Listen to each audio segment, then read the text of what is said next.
A university is a society for the pursuit of learning. As students, you will be expected to make yourselves, or to start making yourselves, into what the Middle Ages called clerks, into philosophers, scientists, scholars, critics, or historians. And at first sight, this seems to be an odd thing to do during a great war. What is the use of beginning a task which we have so little chance of finishing? Or even if we ourselves should not happen to be interrupted by death or military service, why should we, indeed how can we, continue to take an interest in these placid occupations when the lives of our friends and the liberties of Europe are in the balance? Is it not like fiddling while Rome burns?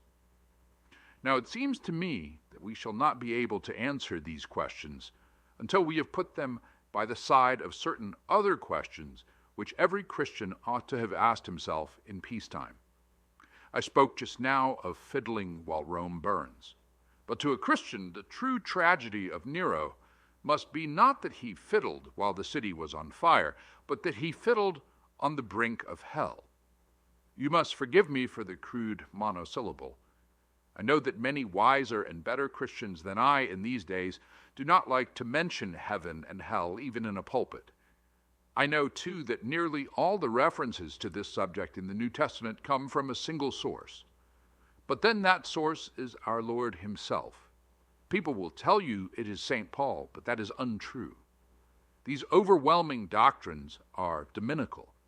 They're not really removable from the teaching of Christ or of his church. If we do not believe them, our presence in this church is great tomfoolery. If we do, we must sometime overcome our spiritual prudery and mention them. The moment we do so, we can see that every Christian who comes to a university must at all times face a question compared with which the question raised by the war are relatively unimportant. He must ask himself how it is right, or even psychologically possible, for creatures who are every moment advancing either to heaven or to hell, to spend any fraction of the little time allowed them in this world on such comparative trivialities as literature or art, mathematics or biology. If human culture can stand up to that, it can stand up to anything. To admit that we can retain our interest in learning under the shadow of these eternal issues, but not under the shadow of a European war, would be to admit that our ears are closed to the voice of reason and very wide open to the voice of our nerves and our mass emotions. This indeed is the case with most of us, certainly with me. For that reason, I think it important to try to see the present calamity in a true perspective. The war creates no absolutely new situation. It simply aggravates the permanent human situation so that we can no longer ignore it. Human life has always been lived on the edge of a precipice. Human culture has always had to exist under the shadow of something infinitely more important than itself. If men had postponed the search for knowledge and beauty until they were secure, the search would never have begun. We are mistaken when we compare war with normal life. Life has never been normal. Even those periods which we think most tranquil, like the 19th century, turn out, on closer inspection, to be full of crises, alarms, difficulties, emergencies. Plausible reasons have never been lacking for putting off all merely cultural activities until some imminent danger has been averted or some crying injustice put right. But humanity long ago chose to neglect those plausible reasons. They wanted knowledge and beauty now, and would not wait for the suitable moment that never comes. Periclean Athens leaves us not only the Parthenon, but significantly the funeral oration. The insects have chosen a different line. They have sought first the material welfare and security of the hive, and presumably they have their reward. Men are different. They propound mathematical theorems in beleaguered cities, conduct metaphysical arguments in condemned cells, make jokes on scaffolds, discuss the last new poem while advancing to the walls of Quebec, and comb their hair at Thermopylae. This is not panache. It is our nature. But since we are fallen creatures, the fact that this is now our nature would not by itself prove that it is rational or right. We have to inquire whether there is really any legitimate place for the activities of the scholar in a world such as this. That is, we have always to answer the question, how can you be so frivolous and selfish as to think about anything but the salvation of human souls? And we have, at the moment, to answer the additional question, how can you be so frivolous and selfish as to think of anything but the war? Now, part of our answer will be the same for both questions. The one implies that our life can and ought to become exclusively and explicitly religious. The other, that it can and ought to become exclusively national.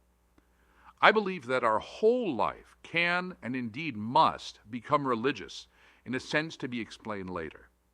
But if it is meant that all our activities are to be of the kind that can be recognized as sacred and opposed to secular, then I would give a single reply to both my imaginary assailants.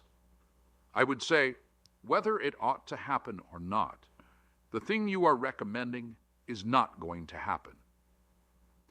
Before I became a Christian, I do not think I fully realized that one's life after conversion would inevitably consist in doing most of the same things one had been doing before. One hopes in a new spirit, but still the same things. Before I went to the last war, I certainly expected that my life in the trenches would, in some mysterious sense, be all war. In fact, I found that the nearer you got to the front line, the less everyone spoke and thought of the Allied cause and the progress of the campaign. And I am pleased to find that Tolstoy, in the greatest war book ever written, records the same thing. And so, in its own way, does the Iliad. Neither conversion nor enlistment in the army is really going to obliterate our human life. Christians and soldiers are still men. The infidel's idea of a religious life and the civilian's idea of active service are fantastic. If you attempted in either case to suspend your whole intellectual and aesthetic activity, you would only succeed in substituting a worse cultural life for a better. You are not, in fact, going to read nothing, either in the church or in the line. If you don't read good books, you will read bad ones. And if you don't go on thinking rationally, you will think irrationally. If you reject aesthetic satisfactions, you will fall into sensual satisfactions. There is therefore this analogy between the claims of our religion and the claims of the war. Neither of them, for most of us, will simply cancel or remove from the slate the merely human life which we were leading before we entered them. But they will operate in this way for different reasons. The war will fail to absorb our whole attention because it is a finite object and therefore intrinsically unfitted to support the whole attention of a human soul. In order to avoid misunderstanding, I must here make a few distinctions. I believe our cause to be, as human causes go, very righteous, and I therefore believe it to be a duty to participate in this war. And every duty is a religious duty, and our obligation to perform every duty is therefore absolute. Thus we may have a duty to rescue a drowning man, and perhaps, if we live on a dangerous coast, to learn life-saving so as to be ready for any drowning man when he turns up. It may be our duty to lose our own lives in saving him. But if anyone devoted himself to life-saving in the sense of giving it his total attention, so that he thought and spoke of nothing else and demanded the cessation of all other human activities until everyone had learned to swim, he would be a monomaniac. The rescue of drowning men is then a duty worth dying for, but not worth living for. It seems to me that all political duties, among which I include military duties, are of this kind. A man may have to die for our country, but no man must, in any exclusive sense, live for his country. He who surrenders himself without reservation to the temporal claims of a nation, or a party, or a class, is rendering to Caesar that which, of all things, most emphatically belongs to God, himself. It is for a very different reason that religion cannot occupy the whole of life in the sense of excluding all our natural activities. For of course, in some sense, it must occupy the whole of life. There is no question of a compromise between the claims of God and the claims of culture or politics or anything else. God's claim is infinite and inexorable. You can refuse it, or you can begin to try to grant it. There is no middle way. Yet in spite of this, it is clear that Christianity does not exclude any of the ordinary human activities. St. Paul tells people to get on with their jobs. He even assumes that Christians may go to dinner parties, and what is more, dinner parties given by pagans. Our Lord attends a wedding and provides miraculous wine. Under the aegis of his church and in the most Christian ages, learning and the arts flourish. The solution of this paradox is, of course, well known to you. Whether ye eat or drink or whatsoever ye do, do all to the glory of God. All our merely natural activities will be accepted if they are offered to God, even the humblest, and all of them, even the noblest, will be sinful if they are not. Christianity does not simply replace our natural life and substitute a new one.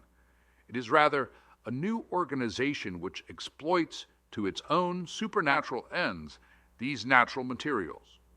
No doubt in a given situation it demands the surrender of some or of all our merely human pursuits. It is better to be saved with one eye than having two to be cast into Gehenna. But it does this in a sense by accident, because in those special circumstances it has ceased to be possible to practice this or that activity to the glory of God. There is no essential quarrel between the spiritual life and the human activities as such. Thus, the omnipresence of obedience to God in a Christian's life is, in a way, analogous to the omnipresence of God in space. God does not fill space as a body fills it, in the sense that parts of him are in different parts of space, excluding other objects from them. Yet he is everywhere, totally present at every point of space, according to good theologians. We are now in a position to answer the view that human culture is an inexcusable frivolity on the part of creatures loaded with such awful responsibilities as we. I reject at once an idea which lingers in the mind of some modern people, that cultural activities are in their own right spiritual and meritorious, as though scholars and poets were intrinsically more pleasing to God than scavengers and bootblacks. I think it was Matthew Arnold who first used the English word spiritual in the sense of the German geistlich, and so inaugurated this most dangerous and most anti-Christian error. Let us clear it forever from our minds. The work of a Beethoven and the work of a charwoman becomes spiritual on precisely the same condition, that of being offered to God, of being done humbly as to the Lord. This does not, of course, mean that it is for anyone a mere toss-up whether he should sweep rooms or compose symphonies. A mole must dig to the glory of God, and a cock must crow. We are members of one body, but differentiated members, each with his own vocation. A man's upbringing, his talents, his circumstances are usually a tolerable index of his vocation. If our parents have sent us to Oxford, if our country allows us to remain there, this is prima facie evidence that the life which we, at any rate, can best lead to the glory of God at present is the learned life. By leading that life to the glory of God, I do not, of course, mean any attempt to make our intellectual inquiries work out to edifying conclusions. That would be, as Bacon says, to offer to the author of truth the unclean sacrifice of a lie. I mean the pursuit of knowledge and beauty, in a sense, for their own sake, but in a sense which does not exclude their being for God's sake. An appetite for these things exists in the human mind, and God makes no appetite in vain. We can therefore pursue knowledge as such, and beauty as such, in the sure confidence that by so doing we are either advancing to the vision of God ourselves, or indirectly helping others to do so. Humility, no less than the appetite, encourages us to concentrate simply on the knowledge or the beauty, not too much concerning ourselves with their ultimate relevance to the vision of God. That relevance may not be intended for us, but for our betters, for men who come after and find the spiritual significance of what we dug out in blind and humble obedience to our vocation. This is the teleological argument that the existence of the impulse and the faculty prove that they must have a proper function in God's scheme, the argument by which Thomas Aquinas proves that sexuality would have existed even without the fall. The soundness of the argument as regards culture is proved by experience. The intellectual life is not the only road to God, nor the safest, but we find it to be a road, and it may be the appointed road for us. Of course, it will be so only so long as we keep the impulse pure and disinterested. That is the great difficulty. As the author of the Theologia Germanica says, we may come to love knowledge, our knowing, more than the thing known, to delight not in the exercise of our talents, but in the fact that they are ours, or even in the reputation they bring us. Every success in the scholar's life increases this danger. If it becomes irresistible, he must give up his scholarly work. The time for plucking out the right eye has arrived. That is the essential nature of the learned life as I see it. But it has indirect values which are especially important today. If all the world were Christian, it might not matter if all the world were uneducated. But as it is, a cultural life will exist outside the church whether it exists inside or not. To be ignorant and simple now, not to be able to meet the enemies on their own ground, would be to throw down our weapons and to betray our uneducated brethren who have under God no defense but us against the intellectual attacks of the heathen. Good philosophy must exist, if for no other reason because bad philosophy needs to be answered. The cool intellect must work not only against cool intellect on the other side, but against the muddy heathen mysticisms which deny intellect altogether. Most of all, perhaps, we need intimate knowledge of the past.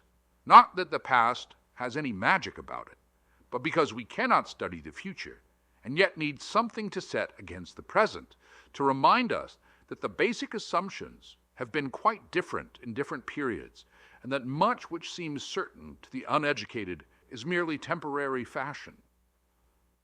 A man who has lived in many places is not likely to be deceived by the local errors of his native village.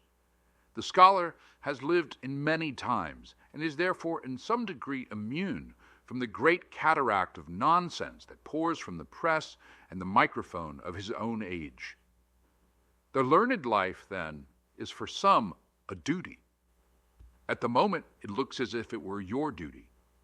I am well aware that there may seem to be an almost comic discrepancy between the high issues we have been considering and the immediate task you may be set down to, such as Anglo-Saxon sound laws or chemical formulae. But there is a similar shock awaiting us in every vocation. The young priest finds himself involved in choir treats, and a young subaltern in accounting for pots of jam. It is well that it should be so. It weeds out the vain, windy people and keeps in those who are both humble and tough. On that kind of difficulty, we need waste no sympathy. But the peculiar difficulty imposed on you by the war is another matter, and of it I would again repeat what I have been saying in one form or another ever since I started.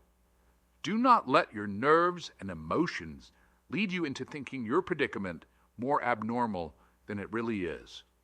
Perhaps it may be useful to mention the 3 mental exercises which may serve as defenses against the 3 enemies which war raises up against the scholar.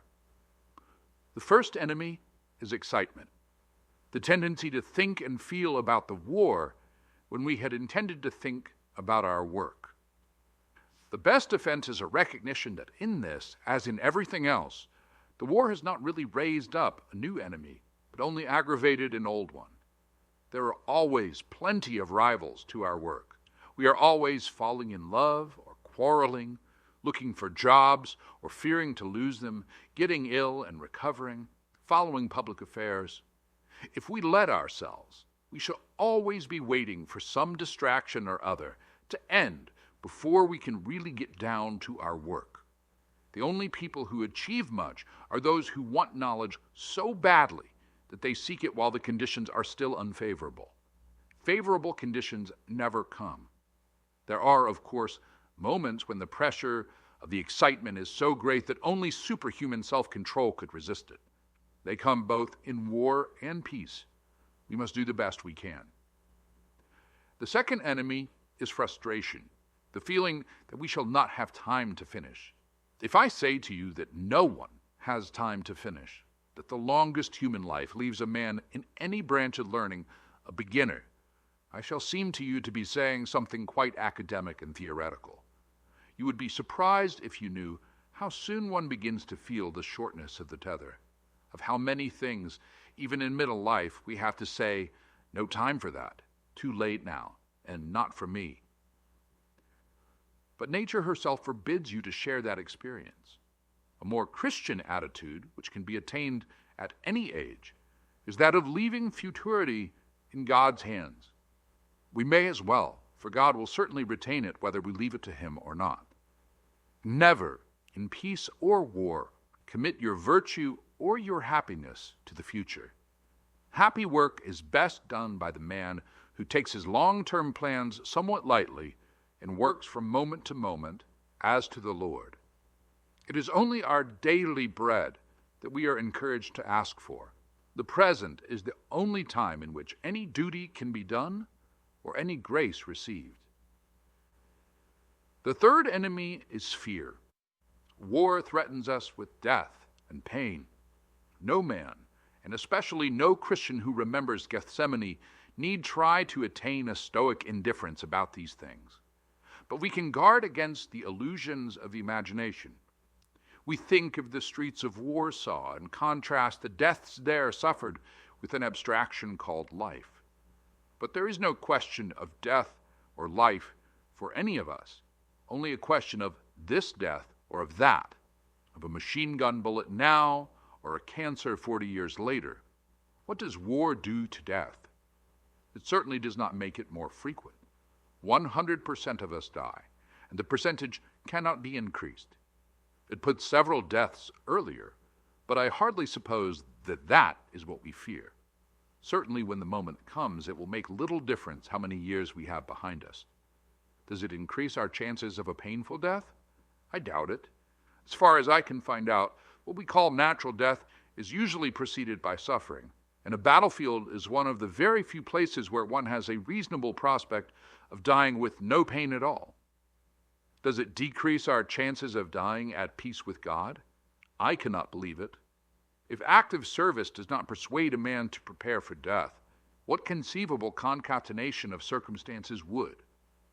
Yet war does do something to death. It forces us to remember it. The only reason why the cancer at 60 or the paralysis at 75 do not bother us is that we forget them. War makes death real to us, and that would have been regarded as one of its blessings by most of the great Christians of the past. They thought it good for us to be always aware of our mortality. I'm inclined to think they were right. All the animal life in us, all schemes of happiness that centered in this world, were always doomed to a final frustration. In ordinary times, only a wise man can realize it. Now, the stupidest of us knows. We see unmistakably the sort of universe in which we have all along been living, and must come to terms with it. If we had foolish, unchristian hopes about human culture, they are now shattered. If we thought we were building up a heaven on earth, if we looked for something that would turn the present world from a place of pilgrimage into a permanent city, satisfying the soul of man, we are disillusioned, and not a moment too soon. But if we thought that for some souls, and at some times, the life of learning, humbly offered to God, was, in its own small way, one of the appointed approaches to the divine reality and the divine beauty which we hope to enjoy hereafter, we can think so still. Learning in Wartime, a sermon preached in the Church of St. Mary the Virgin, Oxford, autumn 1939.